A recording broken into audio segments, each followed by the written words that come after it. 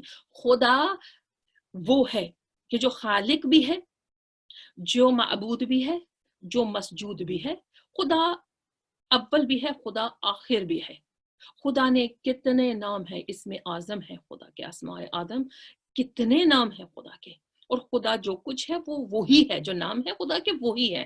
ہم جب اپنا نام رکھتے ہیں تو ہم میں وہ صفت ہوتی، ضروری نہیں ہے کہ ہے، کہ اگر آپ کا کوئی نام ہے ضروری نہیں کہ آپ میں صفت ہو، لیکن اگر وہ ہو تو آپ اور صفت مل کے دو بن جاتے ہیں، مرکب ہو جاتا ہے. یعنی گل زہرا کی وہ صفت ہے، یا فلاں کی وہ صفت ہے، یا فلاں کی وہ صفت ہے، وہ فلانا سخی ہے، وہ فلاں خوبصورت ہے، وہ فلاں علم والا ہے. یہ صفت اور انسان موصوف مل کر یہ دو چیزیں ہیں، صفت اور موصوف. جس کی صفت ہوتی ہے موصوف ہوتا ہے، دو چیزیں مل کر ایک بنا دیتے ہیں، ایک سراپا بنا دیتے ہیں. خدا میں وہ سلسلہ نہیں ہے. جو خدا کی صفت ہے وہ خدا کی ذات ہے. خدا میں سے کوئی شے علیحدہ نہیں ہے. اگر وہ خالق ہے تو ہمیشہ سے ہے، بنانے والا. اگر وہ معبود ہے تو ہمیشہ سے معبود ہے، جس کی عبادت کی جائے. اگر وہ مسجود ہے تو ہمیشہ سے مسجود ہے، کہ اس کی آگے سجدے کیے جائیں. اب رسول پاک صلی اللہ علیہ وآلہ وسلم فرما رہے ہیں کہ میں انا کیا ہے کہ پہلی مخلوق ہے خدا کی. اولو ما خلق اللہ نوری، خدا نے سب سے پہلے میرا نور کو خلق کیا. اب مجھے یہ ذہن میں سوچئے کہ رسول کی خلقت سے پہلے کیا خدا خالق نہیں تھا؟ یعنی رسول مخلوق ہے، سب سے پہلی مخلوق خدا کی، خدا خالق ہے.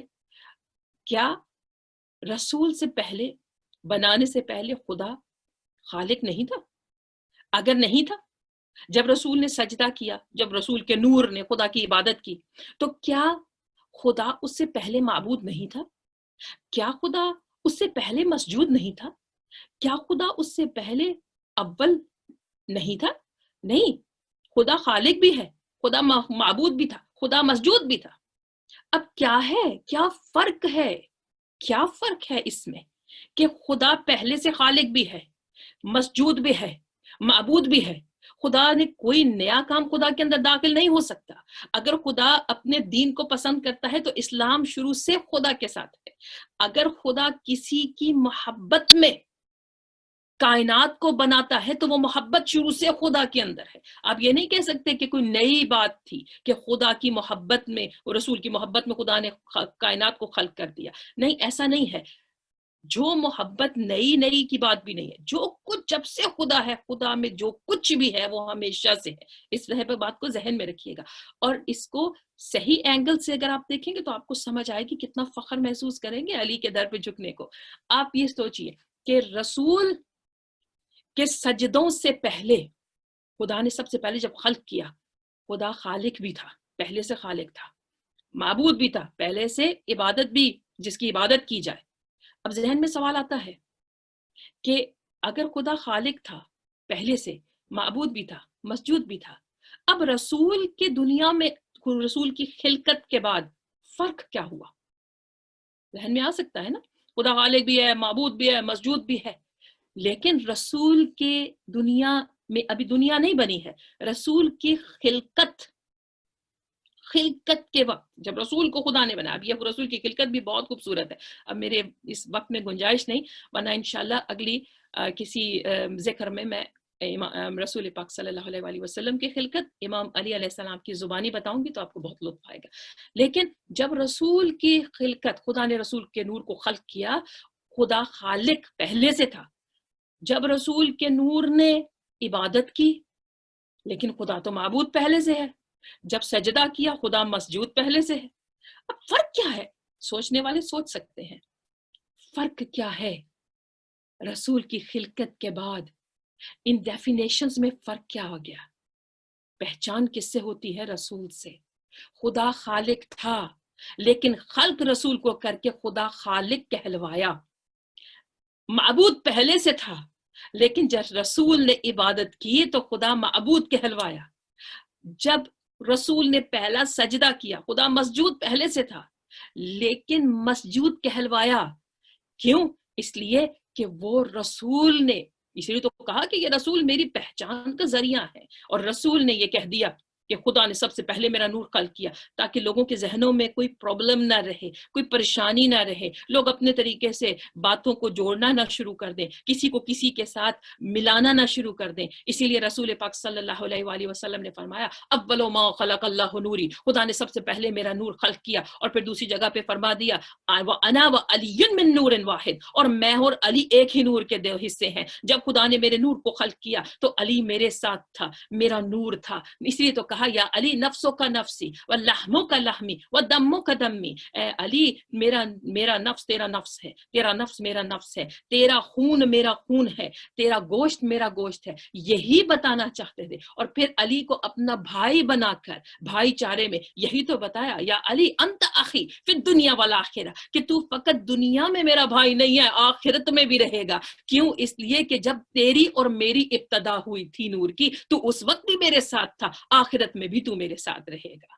اب یہ جو ہستیاں ہیں، آپ اس چیز کو انڈرسٹینڈ کر رہے ہیں نا کہ اس طرح یہ سلسلہ خدا کے پہچان کا ذریعہ ہے یہ ہستیاں۔ اگر آپ ان کو ایسے، اگر کوئی خفا ہوتا ہے یا پریشان ہوتا ہے کہ ہم رسول صلی اللہ علیہ وآلہ وسلم کی ذات کو بڑھا دیتے ہیں، بخدا ہم بڑھاتے نہیں ہیں۔ خدا نے خود عہد ہو کر اپنے اتنا اچھا، ایک بات یہیں پہ رک کے سوچئے کہ خدا خالق ہے اور خدا کے بارے میں کسی کو نہیں پتا، ابھی رسول کی خلقت نہیں ہوئی۔ خدا چاہتا ہے کہ پہچانا جاؤں۔ خدا کہہ رہا ہے کنتو کنزا مخفیہ، کہ میں چھپا ہوا خزانہ تھا، میں نے چاہا کہ میں پہچانا جاؤں۔ محمد مصطفیٰ تجھے میں نے خلق کر دیا۔ اب جب پہلی خلقت، پہلی تخلیق ہے، پہلی مخلوق ہے خدا کی، میں ہمیشہ یہ مثال دیتی ہوں کہ جب آپ کوئی انسان، اب دنیا کی مثال لیں، ابھی کیونکہ ہم دنیا کے بندے ہیں نا تو ہمیں دنیا کی مثالیں ہمارے ذہنوں میں بیٹھ جاتی ہیں، اسی لیے انہی مثالوں سے، ورنہ ہم کہاں اور یہ ہستیاں کہاں، ہم ان کے ساتھ اپنے آپ کو اپنا نہیں کر سکتے، موازنہ نہیں کر سکتے۔ لیکن ہم کیونکہ ہم دنیا کے بندے ہیں اس لیے ہمیں دنیا کے مطابق بات کرنی پڑتی ہے۔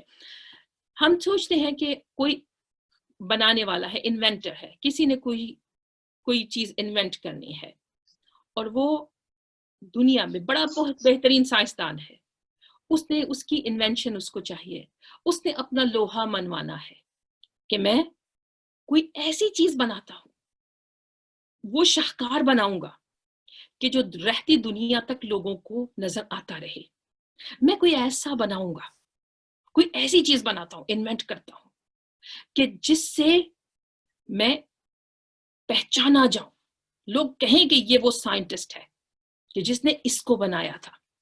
لوگ تحقیق، وہ جب کوئی چیز بنائے گا، کچھ بھی، فقط سائنٹسٹ نہیں، کوئی بھی ایسی چیز، کوئی بلڈر ہو، کوئی چیز بنانے والا ہو، کوئی اپنا شاہکار بنانے والا ہو، تو اس کا دل چاہے گا کہ وہ ایسا کوئی چیز بنائے جس سے اس کی پہچان ہو، بہترین بنا کے لوگوں کے سامنے پیش کرے گا اور لوگ کہیں گے واہ واہ واہ، جس نے یہ بنایا ہے وہ تو کمال ہے، اگر اس کا ذہن کتنا زیادہ ہے کہ جس نے یہ خوبصورت چیز بنا دی۔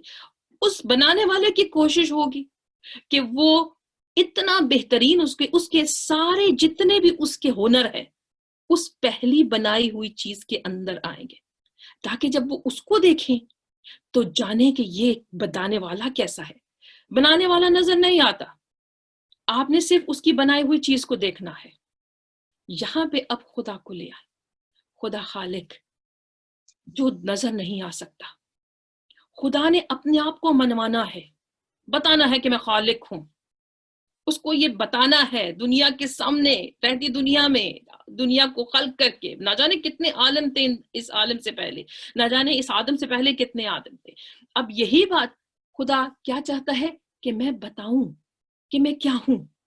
بھائی میں ایک ہستی کو خلق کرنا چاہتا ہوں، ایک ایسا شاہکار بنانا چاہتا ہوں جو یاسین ہو، جو طٰہٰ ہو، جو مزمل ہو، جو مدثر ہو، جو نذیر ہو، جو سراج المنیر ہو۔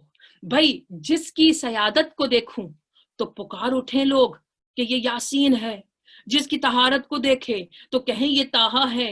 جب میں اس کو خود پکار کے کہوں یہی تو وہ ہے جو خوشخبری دینے والا، یہی تو وہ ہے جو نذیر ہے، یہی تو وہ ہے جو نور ہے، سراج منیر ہے، بخدا خدا یہی تو چاہتا تھا کہ جو کوئی بھی محمد مصطفیٰ صلی اللہ علیہ وآلہ وسلم کو دیکھے گا وہ یہ جان لے کہ جو کچھ بھی تم اس کی صفات دیکھ رہے ہو میں نے اپنی صفات اس میں ڈال دی ہیں، تاکہ پتہ چلے کہ اگر یہ ایسا ہے تو اس کا بنانے والا کیسا ہوگا۔ اب مجھے خود ذہن میں سوچ کے بتائیے کہ ہم عام سے بندے اپنے لیے کوئی چیز دوسروں کے لیے بناتے ہیں، ہم نظر نہ آئیں لیکن بہترین بنائیں، تو جو خود بہترین ہو،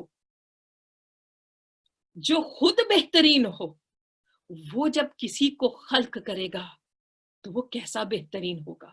بخدا خدا کی بنائی ہوئی ہر شے، اس میں کوئی عیب نہیں ہے، خدا کی بنائی ہوئی ہر شے مکمل ہے۔ خدا جس کو کن کہہ دے وہ کن اتنا پرفیکٹ ہو کہ کائنات میں اس کے نظام میں کوئی تبدیلی نہ آئے، سورج اسی وقت نکلے، چاند اسی وقت نکلے جو نکلنے کا وقت ہے، سورج کبھی مغرب سے نہیں نکلتا، مشرق سے نکل کے مغرب میں جاتا ہے، کبھی سیب کے درخت پہ آم نہیں اگتے، کبھی انگوروں کے درخت پہ ہم نے انجیل نہیں دیکھے۔ ہم نے کیا دیکھا؟ ہم نے وہ دیکھا کہ ہم نے ہر شے میں پرفیکشن دیکھی۔ خدا کن کہتا گیا، چیزیں بنتی چلی گئیں۔ خدا کے کن میں اتنی پرفیکشن کہ جس میں کوئی فلا نہ ہو، ازل سے ابد تک خدا کا کن اتنا پرفیکٹ، اتنا مکمل۔ تو جس کو خدا نے اپنی محبت میں بنایا ہوگا، جس کو خدا نے اپنی پہچان کا ذریعہ بنایا ہوگا، جس کے لیے خدا پکار کے کہے گا لولاک لما خلقت الافلاک، کہ اے میرے حبیب میں تجھے نہ بناتا تو کائنات نہ بناتا، جس کو اپنی محبت میں بنایا ہوگا وہ کتنا مکمل ہوگا۔ اسی لیے تو کہتے ہیں نا کہ جس نے رسول کو دیکھا، سمجھیے یہی تو معرفت ہے، یہی تو معرفت ہے کہ کوئی نہیں سمجھ سکتا خدا کو سوائے رسول اور علی کے، کوئی نہیں سمجھ سکتا رسول کو سوائے علی اور خدا کے، اور کوئی نہیں جان سکتا علی کو سوائے خدا اور رسول کے۔ اسی لیے تو کہتے ہیں نا کہ جہاں جہاں رسول ہے وہاں وہاں علی ہے، جہاں جہاں علی ہے وہاں وہاں رسول ہے۔ تو یہی دین ہے ہمارا، یہی دین ہے۔ اگر اس دین کو سمجھیں گے تو بخدا آپ کو کائنات میں ہر طرف علی علی نظر آئے گے۔ دیکھیے امام بھی تو فرماتے ہیں نا، رسول پاک صلی اللہ علیہ وآلہ وسلم کا بھی فرمان ہے، اور امام نے بھی اس کی تائید یقیناً کہ اتنے فضائل ہیں علی ابن ابی طالب علیہ السلام کے۔ اور دیکھیے میں ہمیشہ ہمیشہ یہ بات کہتی ہوں کہ لوگ کہتے ہیں کہ یہ علی علی کیوں کرتے ہیں، یہ جو شیعہ ہیں ہر وقت علی علی کرتے ہیں۔ دیکھیے جب کوئی سوال ایسا کہ جس کی آپ کے سامنے سوالات ہیں،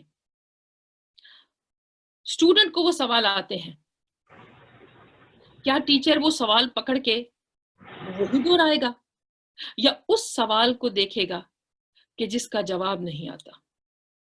جو چیز مشکل ہو اسی کو سمجھانا پڑتا ہے، جس چیز پر پرابلم ہو اسی کا بتانا پڑتا ہے۔ رسول کی ذات کو تو سب مانتے ہیں، اگر نہیں مانیں گے تو دائرہ اسلام سے خارج ہو جائیں گے۔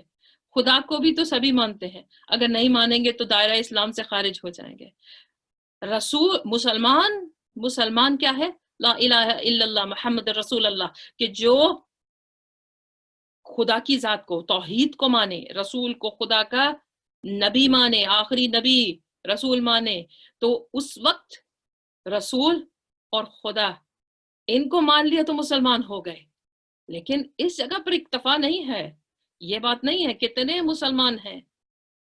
72 فرقے 73 اور ایک جنت میں جائے گا، باقی سب کے سب مسلمانوں کے امت کے اور رسول کی امت کے فرقوں کی بات ہو رہی ہے. ایک جائے گا جنت میں، باقی کہاں جائیں گے؟ سبھی تو رسول کو مانتے ہیں، سبھی تو خدا کو مانتے ہیں، سبھی تو لا الہ الا اللہ محمد الرسول اللہ پڑھتے ہیں، سبھی تو گواہی دیتے ہیں. بھائی کون ہے کہ جس کی معرفت کے بغیر نہ رسول کی معرفت ہے نہ خدا کی معرفت ہے؟ کون ہے جو نفس رسول ہے؟ ہم علی علی ویسے نہیں کرتے، ہماری جان قربان رسول پر، ہماری جان قربان خدا کے لیے بخدا. لیکن خدا یہی تو کہتا ہے نا، قل ان کنتم تحبون اللہ فاتبعونی یحببکم اللہ ویغفر لکم ذنوبکم واللہ غفور الرحیم. بخدا اگر تم یہ کہتے ہو کہ تم یہ اگر سمجھتے ہو، تم یہ دعوے کر رہے ہو کہ تمہیں اپنے رب سے محبت ہے، تمہیں خدا سے محبت ہے، تو پھر تمہیں اللہ سے محبت اگر کرتے ہو تو تمہاری کسوٹی کیا ہے، تمہارا کیا ٹیسٹ ہے، میزان کیا ہے کہ تم میرے حبیب کا اتباع کرو، میرے حبیب کی پیروی کرو تو تمہیں خدا مل جائے گا. ملے گا کیسے؟ فقط تمہارے گناہوں کو نہیں بخشے گا، بلکہ وہ تم سے محبت کرے گا. خدا تم سے محبت کرے گا. خدا کی محبت کا راز کیا ہے حاصل کرنے کا؟ کہ میرے حبیب کی اطاعت کرو، میرے حبیب کا اتباع کرو.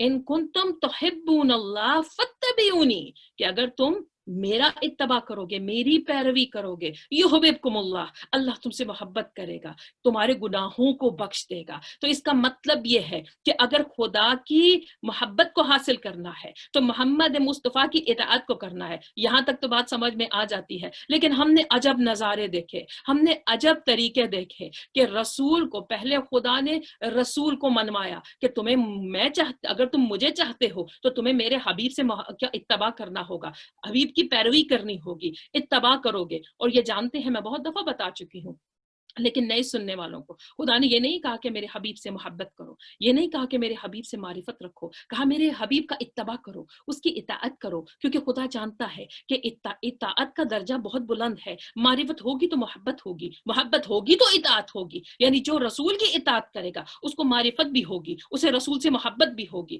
ضروری نہیں کہ معرفت رکھنے والا، جو معرفت میں کے بھی ڈیفرنٹ درجے ہیں نا، کوئی معمولی معرفت رکھتا ہو لیکن وہ محبت اس لیول پہ نہ کرتا ہو کہ جس میں اس کا اتباع نظر آئے. تو خدا نے پہلے سے کہہ دیا کہ جو میرے حبیب کا اتباع کرے گا، میرے حبیب کی پیروی کرے گا، بس میں اس سے محبت کروں گا، میں اس کے گناہوں کو بخش دوں گا. اب آپ مجھے ذہن میں سوچ کر بتائیے، ماشاءاللہ پڑھے لکھے ہیں، کہ جب خدا نے یہ کہہ دیا کہ میں اپنے حبیب کی اطاعت میں سب کچھ رکھتا ہوں، یہیں سے فرق دودھ کا دودھ اور پانی کا پانی علیحدہ ہو جاتا ہے. کیوں؟ اس لیے کہ جس نے رسول کی اطاعت کی، خدا نے اپنی بھی اطاعت کا نہیں، خدا نے کیا کہا؟ بہت سی جگہوں پہ ہے کہ میری اطاعت کرو، رسول کی کرو، لیکن خدا اس میں کیا کہہ رہا ہے کہ میں تم سے محبت کروں گا. بخدا خوبصورت آیا مبارکہ، میں تم سے محبت کروں گا. کیوں محبت کروں گا؟ کہ میرے رسول کی اطاعت کرو. اور یہاں پہ خدا حکم رسول کو کیا دے رہے ہیں کہ اے میرے حبیب، پالانوں کا ممبر بناؤ اور ہاتھ کو بلند کر کے علی کے یہ کہہ دو، من کنت مولا ہو فہذا علی مولا، کہ جس کا میں مولا ہوں اس کا علی مولا ہے. بخدا رسول کی اطاعت میں خدا کی محبت ہے اور علی کی اطاعت میں رسول کی محبت ہے. یہی تو چیز ہے، یہی تو بات ہے کہ ہم اس بات کو، یہی تو وجہ ہے کہ ہم علی علی کرتے ہیں. ہم اسی لیے علی علی کرتے ہیں کہ علی میرے مولا وہ ہیں کہ جو ہر محبت کی اطاعت کی بیس ہے. بخدا یہی وہ ہستی ہے کہ جس نے بتا دیا کہ توحید کس کو کہتے ہیں، جن کی تلوار اٹھی تو توحید کی خاطر، توحید کو بچانے کے لیے، نبوت کو بچانے کے لیے، اور جن کی شہادت بھی، جن کی زندگی، ظاہری زندگی کی ابتدا ہوئی تو مسجد کعبے سے، اللہ کے گھر سے، اور جب ظاہری زندگی کا اختتام ہوا، ظاہری زندگی. دیکھیے میں آپ کو ایک فلسفی چھوٹی سی بتانا چاہتی ہوں کہ جب کبھی، کیونکہ میں نے حضرت امیر مسلم تک پہنچنا ہے، اور جب تک ان کے امیر مسلم کے امیر کا پتہ نہیں چلے گا تو کیسے پتہ چلے گا کہ حسین مولا کا نائب کیسا ہے؟ جب تک ان ہستیوں کا پتہ نہ چلے تو کیا ہے. یہ یاد رکھیے کہ خدا نے اپنے آپ کو یا حی، خدا کو ہم کہتے ہیں نا یا حی یا قیوم، خدا ہمیشہ رہنے والا ہے، حیات والا ہے۔ توحید کو سمجھیے کہ خدا وہ ہے جو ازل سے ابد تک ہمیشہ رہے گا، ازل سے ابد تک ہے۔ خدا خدا وہ ہے کہ جس کی زندگی، اس نے آپ کو بھی اپنے آپ کو زندگی والا کہا۔ ہم کہتے ہیں نا یا حی، زندہ رہنے والا، خدا حیات والا ہے، خدا کی زندگی ہے۔ لیکن کیا یہ زندگی خدا کی ہماری زندگی جیسی ہے؟ سوچئے، ہم بھی تو حیات ہیں، ہماری بھی تو زندگی۔ هو الذی خلق الموت والحیات، خدا وہ ہے جس نے موت کو اور حیات کو خلق کیا۔ قرآن کہہ رہا ہے خدا کیا ہے؟ خدا وہ ہے کہ جس نے زندگی اور موت کو خلق کیا۔ سب ساتھ ہے نا میرے؟ کہ خدا کہہ رہا ہے کہ میں نے زندگی اور موت کو خلق کیا، میں خالق ہوں۔ تو ہم بھی زندگی والے ہیں، خدا بھی زندگی والا ہے۔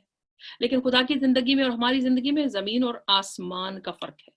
وہ خالق کی زندگی ہے، یہ مخلوق کی زندگی ہے۔ ہم بھی حیات والے ہیں، لیکن ہماری حیات خدا کی حیات سے مختلف ہے۔ ایسا ہے کہ نہیں؟ اچھا، اب سوچئے، خدا نے جب اس کائنات کو بنایا، زمین آسمان کو بنایا، آپ کو بہت لطف آئے گا، اس کو سوچئے گا، رات کے اندھیرے میں جب لیٹیں گے تو اس وقت سوچئے گا کہ اس بات کا مطلب کیا ہے۔ خدا نے یہ جو زمین بنائی یا آسمان بنایا، اس زمین کی یہ جو زمانہ ہم جس کو کہتے ہیں، یہ زمانہ کیا ہے کہ زمین محور کے گرد گھومتی ہے، 24 گھنٹے ہیں، ٹھیک ہے؟ ایک دن میں 24 گھنٹے ہیں۔ اچھا، سیکنڈز منٹ میں بدلتے ہیں، منٹ گھنٹوں میں بدلتے ہیں، گھنٹے جو ہیں وہ دنوں میں بدلتے ہیں، دن ہفتوں میں، ہفتے مہینوں میں، مہینے سالوں میں، اور سال صدیوں میں۔ ایسے ہے، اس میں کوئی کسی کو اعتراض نہیں ہے۔ اور یہ سب کچھ کیسے ہے؟ زمین کی گردش سے۔ یہ جو زمانہ ہے زمین کی گردش سے ہے۔ سائنسدانوں نے یہ بتا دیا کہ 24 گھنٹے میں زمین اپنے محور پہ گھومتی ہے اور دن بنتے ہیں اس طرح۔ یعنی یہ زمین جو چل رہی ہے، یہ اس سے زندگی، ایک بچہ پیدا ہوتا ہے، آج ایک بچہ پیدا ہوا، بڑا ہونا شروع، سالگرہ آئی، پہلی سال، دوسرا، تیسرا، چوتھا، پانچواں، وقت گزرتا رہا، 70 سال کا جتنی بھی عمر ہے اس کی، اس کے بعد وہ دنیا سے چلا گیا۔ یعنی انسان کی زندگی زمین کے محور پر زمانے بننا شروع ہو گئے۔ لیکن خدا کہہ رہا ہے کہ میں وہ ہوں کہ جس نے زندگی اور موت کو خلق کیا۔ اس کا مطلب یہ ہے کہ زندگی بھی خدا کی مخلوق ہے، موت بھی خدا کی مخلوق ہے۔ اور زندگی اور موت کا چکر جو وہ ہماری زندگی اور موت کی بات کر رہا ہے، تو یہ اس وقت ہماری زمین گردش کرتی ہے تو یہ زندگی اور موت کے چکر ہوتے ہیں، ہم بڑھتے ہیں، بچہ بڑا ہوتا ہے، جوان ہوتا ہے، بوڑھا ہوتا ہے، یعنی یہ سب سلسلے چل رہے ہیں۔ لیکن خدا یہ کہہ رہا ہے رسول پاک صلی اللہ علیہ وآلہ وسلم کو کہ اے رسول تم اعلان کر دو، کیونکہ یہ مت بھولیے رسول جو کچھ کہتے ہیں وہ خدا کے حکم سے کہتے ہیں۔ اولو ما خلق اللہ نوری، خدا نے سب سے پہلے میرا نور خلق کیا۔ یعنی یہ ماننا پڑے گا جب زندگی اور موت نہیں تھے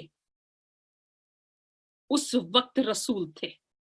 خدا کہہ رہا ہے نا وَالَّذِي خَلَقَ الْمَوْتَ وَالْحَيَاةَ، میں نے خلق کیا زندگی کو، موت کو۔ یعنی جس کو خلق کیا جائے وہ مخلوق ہوتی ہے، اور رسول کہتے ہوئے نظر آ رہے ہیں میں سب سے پہلی مخلوق ہوں۔ اور یہ جو اس لیے تو سمجھ میں آتا ہے نا کہ ہمارے وقت کے امام آج 1200 سال سے 1300 سال سے زندہ کیسے ہیں، اس لیے کہ وہ زمانے کے امام ہیں، وہ زمین کے بھی امام ہیں، وہ آسمانوں پہ بھی امام ہیں۔ یہی تو وجہ ہے کہ زمین کی گردشیں امام پر اثر نہیں کرتی۔ یہی تو وجہ ہے کہ یہ جب زندگی اور موت کا چکر ہے ہی نہیں تو ماننا پڑے گا کہ جو مخلوق، جس خدا جس مخلوق زندگی کی بات کر رہا ہے، اولو ما خلق اللہ نوری، رسول اس کا مصداق ہے کہ وہ سب سے پہلا نور ہے، سب سے پہلی مخلوق ہے۔ تو ماننا پڑے گا، یا تو یہ حدیث نکال دیجئے کہ رسول پہلا نور نہیں ہے، یا اس بات کو مانیے کہ رسول خدا کی جو یہ خلقت ہے زندگی اور موت کی،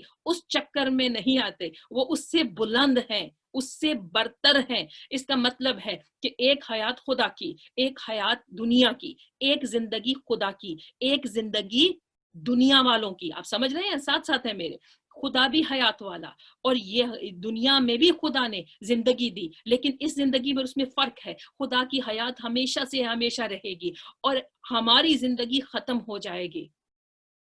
اب رسول کو کس زمرے میں لیں گے؟ دنیا کی زندگی والی یا دوسری زندگی والی؟ یہ زندگی ہے یا وہ ہے؟ اور یہ یاد رکھیے کہ خدا نے اپنے نبی کے ذریعے سے اپنے آپ کو پہچانوانا ہے.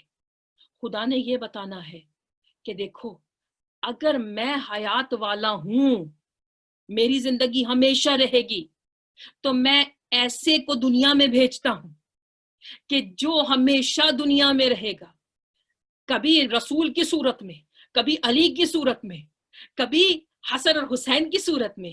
یہ سلسلے چلتے رہیں گے. ایک وقت ایسا آئے گا کہ میں یہ منوا دوں گا کہ رسول کی حیات ہمیشہ تک ہے، قیامت تک کی ہے، کہ 12ویں آخری محمد کو بھیج دوں گا. اس لیے تو رسول نے فرمایا تھا ولنا محمد واسطنا واخرنا وکلنا محمد، ہم سب کے سب محمد ہیں. بخدا تم ایک جس دور میں دیکھو گے ایک محمد نظر آئے گا. اسی لیے تو مولا نے فرمایا ہے نا کہ جو علی کی محبت میں مرتا ہے، جو ہماری محبت میں مرتا ہے، وہ شہید مرتا ہے. بس اسی لیے تو کہتے ہیں کہ ان ہستیوں کے ساتھ اپنے آپ کو جوڑیں گے اپنے آپ کو ان ہستیوں کے ساتھ، تو آپ کی حیات بھی ان کی حیات کے ساتھ زندہ رہے گی. کیوں؟ اس لیے کہ جو اسلام کو بچاتے ہیں، وہ اسلام جب تک ہے تب تک یہ ہستیاں ہیں. جب اسلام کو خدا نے ہمیشہ رکھنا ہے تو کیا ان ہستیوں کو خدا چھوڑ دے گا؟ نہیں. جو اسلام والے ہیں، جنہوں نے اسلام کو بچانے کے لیے محنت کی ہے، وہ بھی اس وقت تک رہیں گے، رہتی دنیا تک ان کا نام رہے گا. بخدا یہی بات تو مولا نے فرمائی ہے نا کہ جب قیامت ہوگی، جب سور پھونکا جائے گا، تو اس وقت کیا ہوگا کہ ایک سور پھونکیں گے تو اسرافیل پھونکیں گے، اور اس کے بعد دوسرا سور جو پھونکے گا، جب سب اٹھ جائیں گے تو مولا فرماتے ہیں دوسرا سور پھونکنے والا میں علی ابن ابی طالب ہوں. تو بخدا یہ جو ہستیاں ہیں، یہی پہچان ہے خدا کی، اور یہی ہمارا دین ہے. اب ذکر ہے امیر مسلم کا، اور معمولی ہستی نہیں ہے امیر مسلم کی، باب الحوائج مولا کیٹیگری ہے نا. دیکھیے یہ ہستیاں سب کی سب دیتی ہیں، سب کے سب دینے والے ہیں. کیا ان میں کوئی کم ہے؟ جس کے در پہ جھکو وہی حاجتوں کا دروازہ، جس کے در پہ جھکو وہی دینے والا، جس کے در پہ دیکھو وہی کریم ہے، وہی سخی ہے. لیکن جس کو یہ لقب مل جائے،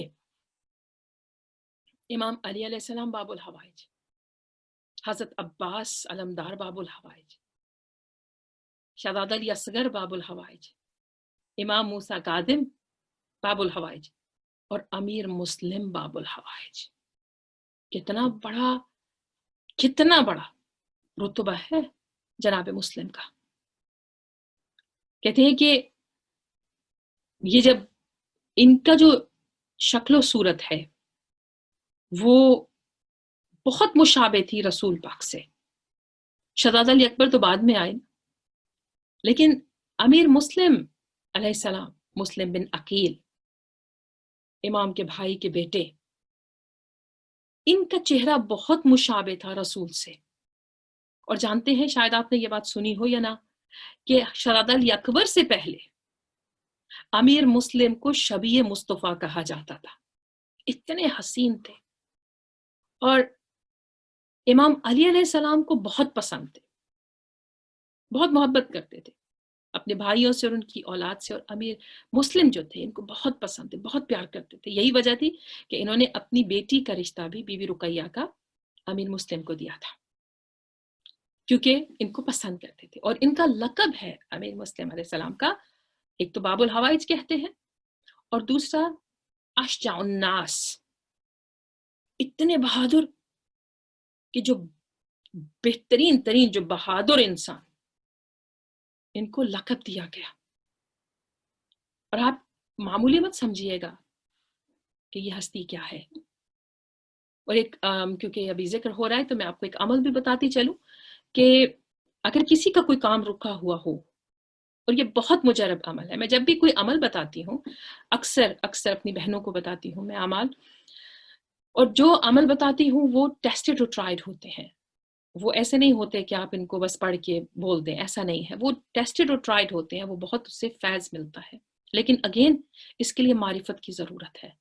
اگر معرفت نہیں ہے تو آپ کا کام نہیں ہوتا. عبادت معرفت کے بغیر اس کا درجہ بہت چھوٹا ہوتا ہے، عبادت کا ثواب ملتا ہے لیکن معرفت کے بغیر تو وہ اپنی عروج پر نہیں پہنچتی عبادت. جب اس ہستی کا، مسلم بن عقیل کی ذات کو، ان کی شخصیت کو ذہن میں رکھ کر جب آپ کچھ لیں گے، مانگیں گے، تو بخدا آپ کی جھولی بھر جائے گی. عمل کیا ہے؟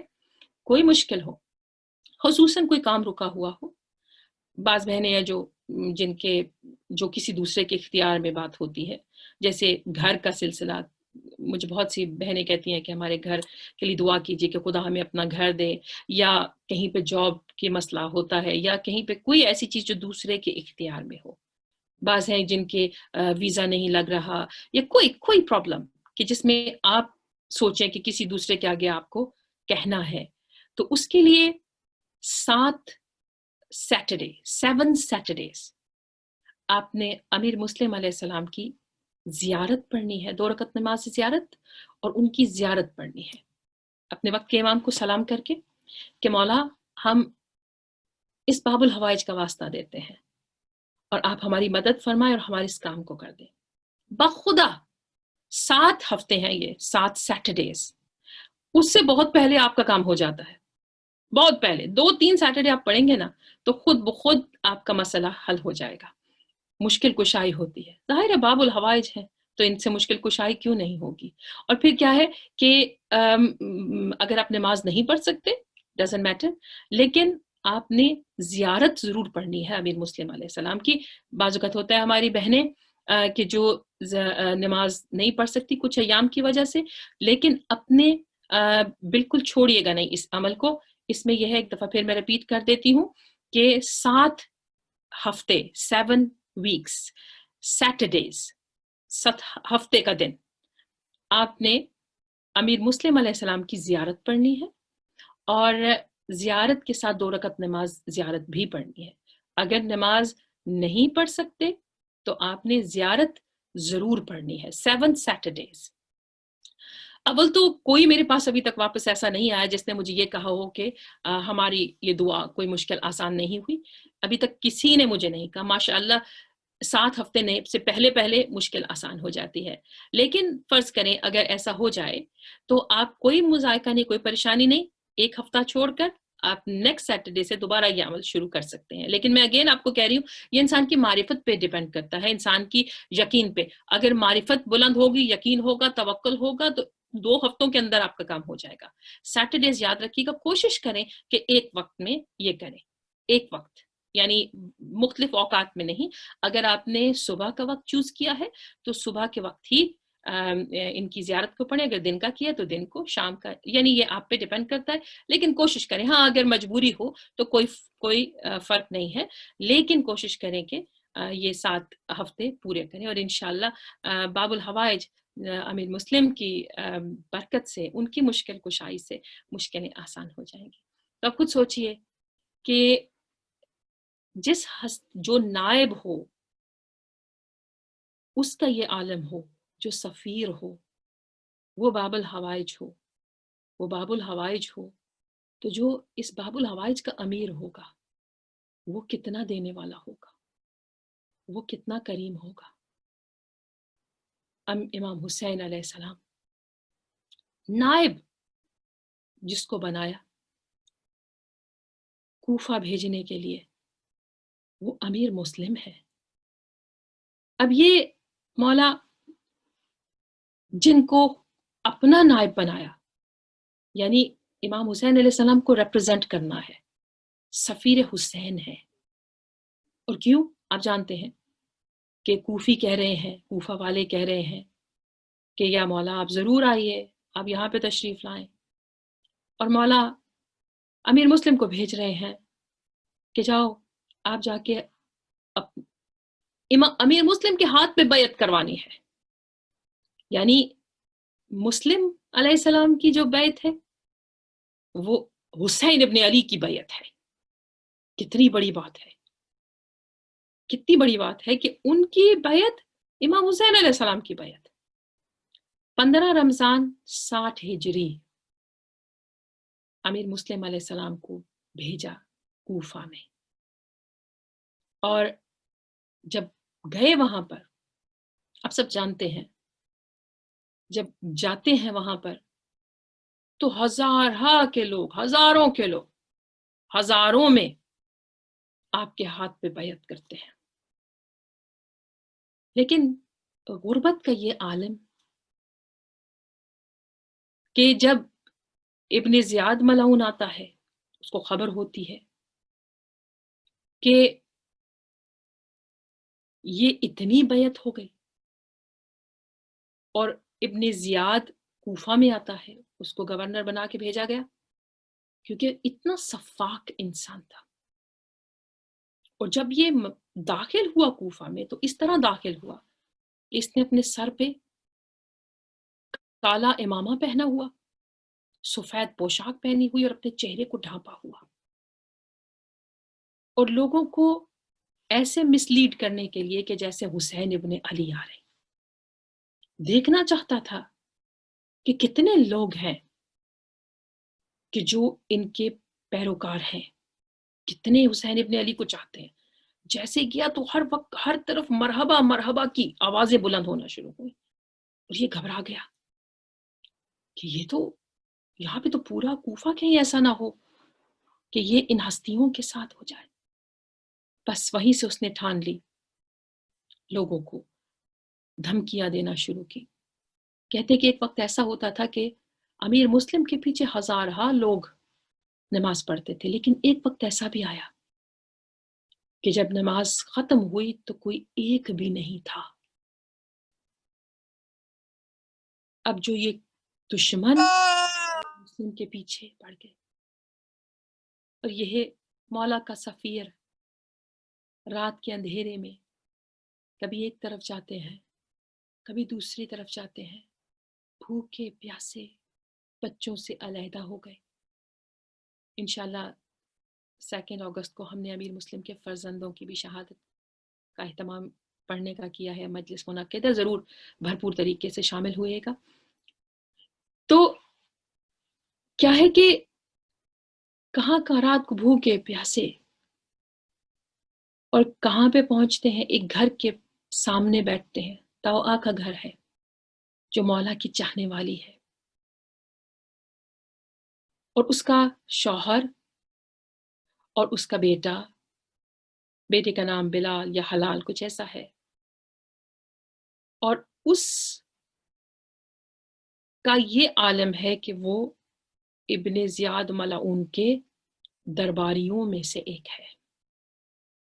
اور توآ مومنہ، مولا کی چاہنے والی، جیسے بی بی آسیہ تھی نا، ایک فرعون کے گھر میں، یہ ایسے اس سیرت پر یہ بیچاری عمل کرتی تھی. مولا کی چاہنے والی، بہت ظلم برداشت کرتی تھی. اور کہتے ہیں کہ اس رات کو جب یہ اس کے دروازے کے باہر آ کر بیٹھ گئے اور وہ باہر نکلی اور اس نے کہا کہ آپ کون ہیں اے اجنبی؟ تو یہاں پہ کیا کر رہا ہے رات کو؟ اتنے حالات خراب ہیں اور تو یہاں بیٹھا ہے. تو کیا کہہ رہے ہیں جناب مسلم کہ میں تھکا ماندہ یہاں پر بیٹھا ہوں. کہا تیرے چہرے سے لگتا ہے کہ تو کسی اچھے خاندان کا ہے. کہا ہاں، میں بنی ہاشم کے خاندان سے ہوں. اور جب یہ کہا کہ میں بنی ہاشم کے جوانوں میں سے ایک جوان ہوں، تو حیران ہو کے چہرے کو دیکھتی ہے. کہتی ہے کہ کیا تو میرے سردار علی کا، میرے مولا حسین کا رشتہ دار ہے؟ کہا ہاں، میں ان کا بھائی ہوں. جیسے یہ کہا تو وہ اندر لے آئی مولا کو اور کہا کہ آپ چھپ جاؤ یہاں پہ. دیکھیں، یہیں سے پہچان ہوتی ہے. جب آپ مدد کرتے ہیں نا، آپ کا ظاہر پتا چلتا ہے کہ آپ کس کے ساتھ ہیں، حق اور باطل میں سے کس کے ساتھ. تو ہمیشہ حق کا ساتھ دیں، چاہے وہ آپ کے گھر والے ہی کیوں نہ ہو. یہ ہمیں درس دیتے ہیں. یہ جو سلسلہ کربلا کا، یہ ہستیوں کی زندگی ہمیں درس دیتی ہے. اب کیا ہے کہ وہ بی اندر لے آئی، تو اندر لے آئی، ان کو چھپا دیا. اور جب اس کا بیٹا آیا، بیٹے کو خبر ہوئی، اس نے فوراً دشمنوں کو جا کر بتایا. بس مختصر کر رہی ہوں، بہت بہت اس کی ڈیٹیل ہے.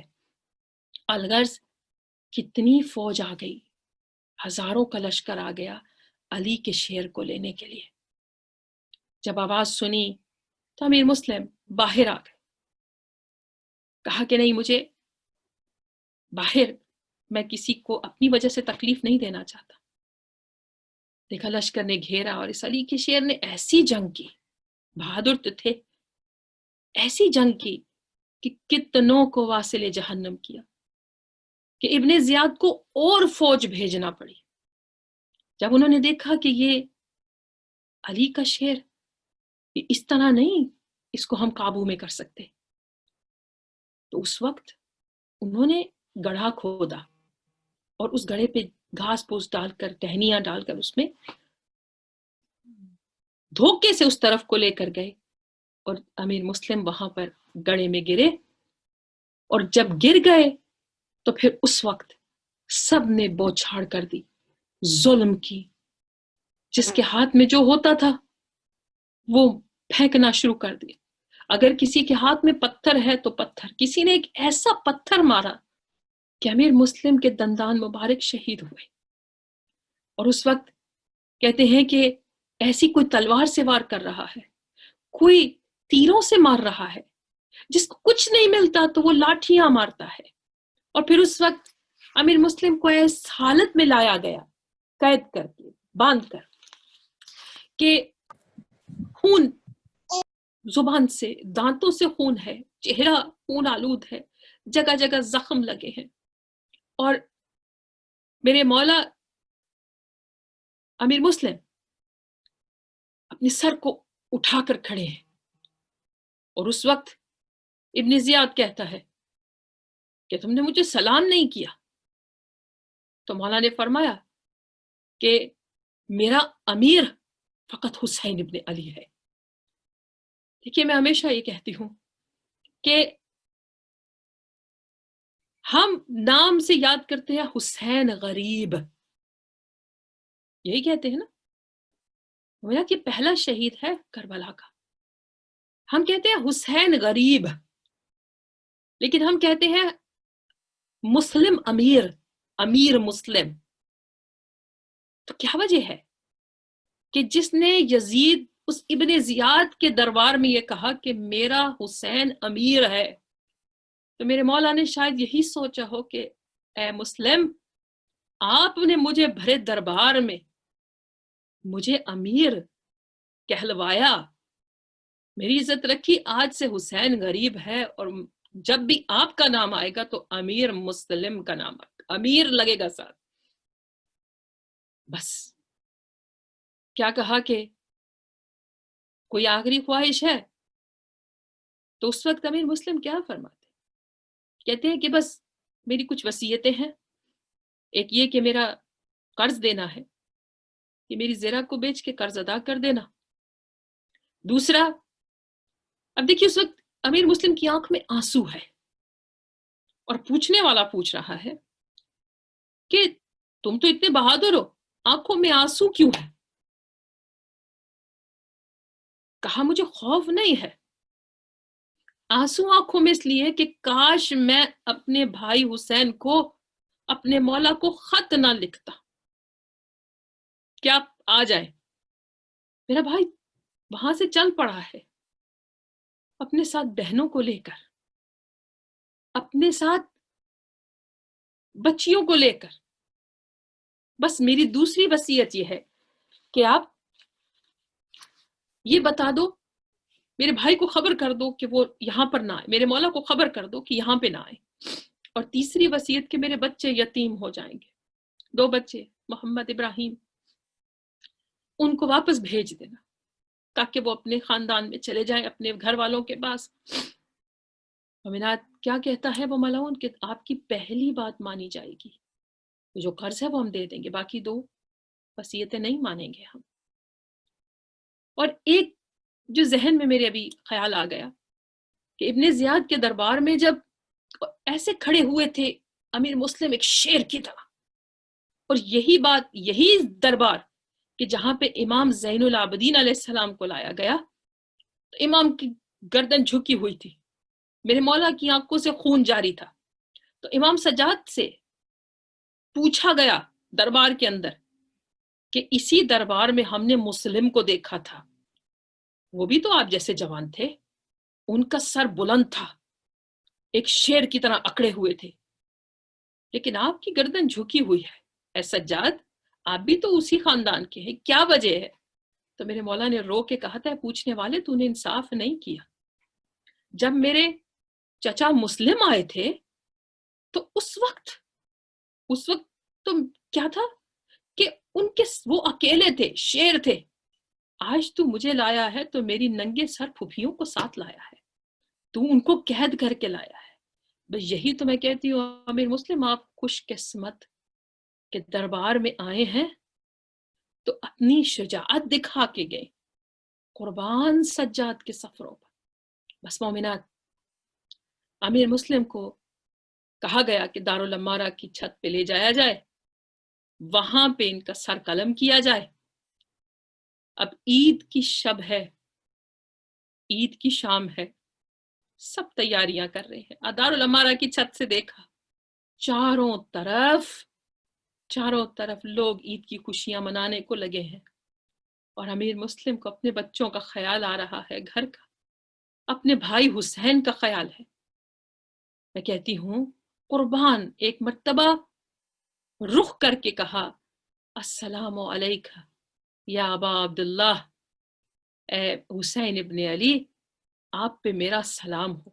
یہاں پہ سلام کرتے ہیں مومنات، وہاں پہ میرا مولا کوفہ کی طرف بڑھ رہا ہے. ان کی وہاں پہ مکے سے نکلے ہیں میرے مولا اور جا رہے ہیں اپنے کربلا کی منزل کی طرف. تو امام حسین علیہ السلام نے پڑاؤ ڈالا ہوا ہے. جیسے ہی سلام کیا وہاں پر امیر مسلم نے، یہاں پر امام حسین علیہ السلام نے وعلیکم السلام کہا، چہرے کا رنگ بدلا.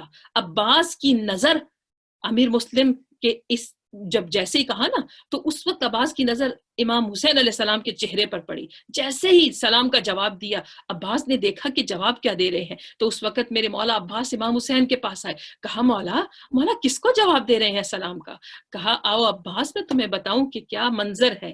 اسرار امامت سے میرے مولا نے اپنے ہاتھ حضرت عباس کے چہرے پر کیا، تو عباس کو وہ منظر نظر آ رہا ہے کہ ایک ملعون تلوار لے کر کھڑا ہے، حضرت امیر مسلم چھت پر کھڑے ہیں اور انتظار میں کہ ابھی جام شہادت نوش کریں گے.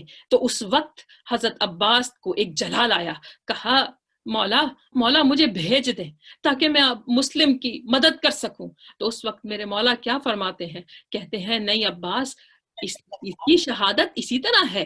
کہا نہیں مولا، میں شہادت سے بچانے کے لیے نہیں، اتنی بلندی سے جب یہ گریں گے تو میں چاہتا ہوں نیچے ان کو تھام لوں. میرے مولا حسین کی آنکھوں میں آنسو آئے. میرے مولا رو کے کہتے ہیں کہ عباس، تم نے اوپر دیکھا ہے، ذرا نیچے دیکھو. یقیناً دیکھا ہوگا کہ میری بی بی زہرا ہوں گی، ایک بی بی ہوگی جو کہتی ہوگی آ میرے بچے مسلم، تجھے میں اپنی گود میں اٹھا لوں، مجھے پتا ہے بہت بلندی سے تو گرنے والا ہے. الغرض مومنات کہ جب امیر مسلم کو شہید کر دیا گیا اور ان کی لاش کو چاروں طرف کوفہ میں پھرایا گیا، سر کو دارالامارہ کی کوفے کے شہر کے دروازے پہ لٹکا دیا گیا.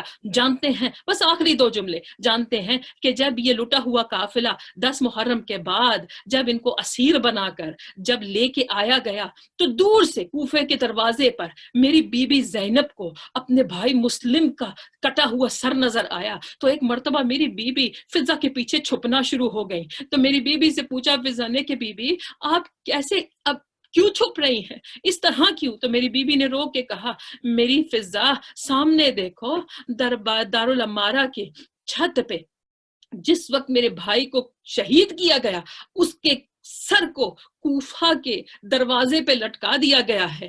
دیکھو میں نے کبھی اس طرح اپنے بھائی کے سامنے نہیں آئی. اور کہتے ہیں کہ جب بی بی رقیہ نے اپنے شوہر کو دیکھا تو یہی کہا رو کے کہ اے مسلم، میں نے آپ کو اپنے 2 بچوں کے ساتھ بھیجا تھا، مسلم میں لٹ گئی، میرے 2 بچے کہاں پر ہیں؟ لعنت اللہ علی قوم الظالمین.